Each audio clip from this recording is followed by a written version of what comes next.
انہوں نے مجھے مرکز بلوایا، میں حاضر ہوا دوسرے ہی دن، تو مجھے پوری بات ان لوگوں نے بتائی، اور حضرت نے کہا کہ بھئی یہ جماعت آپ کے سپرد ہے، 10 دن آپ ان کے ساتھ ذرا رہیے، اور ملک کے بڑے بڑے دینی ادارے جو عوام کے تعاون سے چلتے ہیں وہ ان کو دکھائیے اور وہ نظام کو پورا سمجھائیے، پھر 10 دن پورے کر کے یہاں اس جماعت کو واپس لے آئیے۔ میں نے کہا بہت اچھا۔ اب پہلے ہی دن ہم لوگوں نے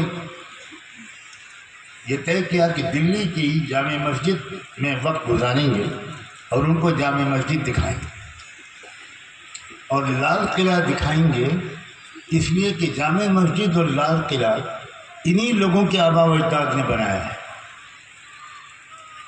وہ اسی نسل کے لوگ تھے۔ اور پھر ہم جب تعلیم کے حلقے میں بیٹھے،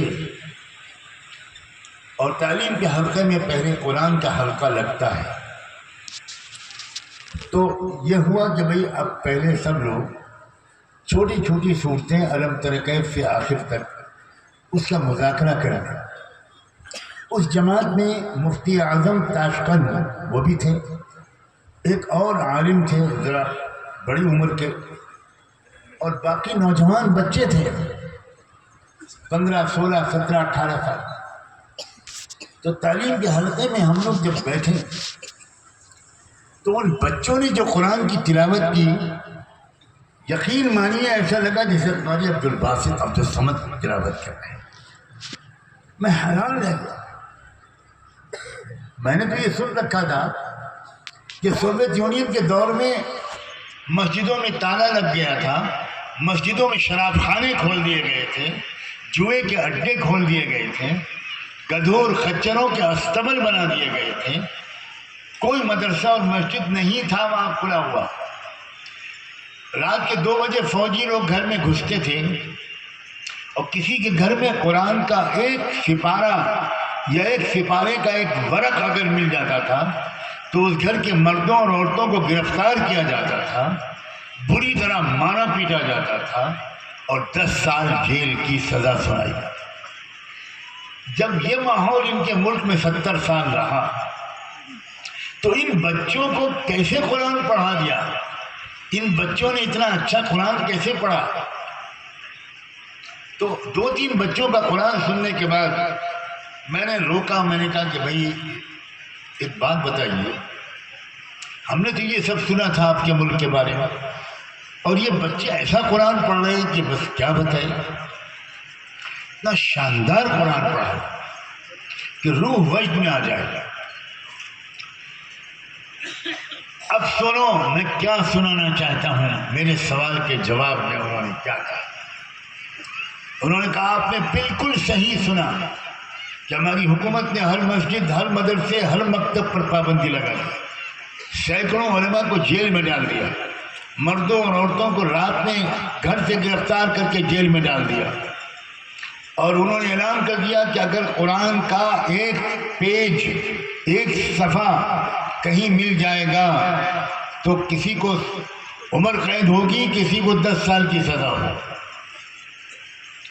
یہ سب آپ نے صحیح سنا ہے، لیکن پھر سنیے کہ ہمارے بزرگوں کو اور ہم کو اللہ نے کیا توفیق دی۔ ہم لوگوں نے بھی طے کیا، اب یہ ہے قومی فیصلہ، ہم لوگوں نے بھی طے کیا کہ ہم کو پہلے ہم اپنے گھر کے چند بچوں کو حافظ بناتے تھے، اب ہم نے طے کیا کہ اپنے گھر کے ہر بچے اور بچی کو حافظ بنائیں۔ ارے پھر آپ نے کیسے بنائے؟ مدرسے بند، مسجد بند، گھر میں قرآن رکھنے کی اجازت نہیں۔ تب جو انہوں نے کہانی سنائی تو میں تو پھر پھوٹ کے رویا، بے قابو ہو گیا۔ انہوں نے کہا ہمارے بزرگوں نے کئی ترکیبیں نکالی، ہم ایک سناتے ہیں اس تعلیم کے حلقے میں، اور وہ ترکیب یہ تھی کہ ہم لوگ ایک مصنوعی جنازہ بناتے تھے، ڈمی جنازہ، جس جنازے کے اندر کوئی میت نہیں ہوتی تھی، اور اس جنازے کو ہم میں سے ایک استاد اور 5-6 بچے، 7-8 بچے وہ جنازے کو لے کر قبرستان جاتے تھے. جنازہ نہیں ہوتا تھا کوئی، اور ہم وہاں قبر کھودتے تھے، اور قبر کھود کے وہ 5-6-7 بچے قبر میں اترتے تھے، اور ایک استاد موم بتی لے کر قبر میں اترتا تھا. ہزاروں حفاظ اور قاری ہم نے قبروں میں اتر کر بنائے. یہ ہے قومی ارادہ، یہ ہے قومی فیصلہ.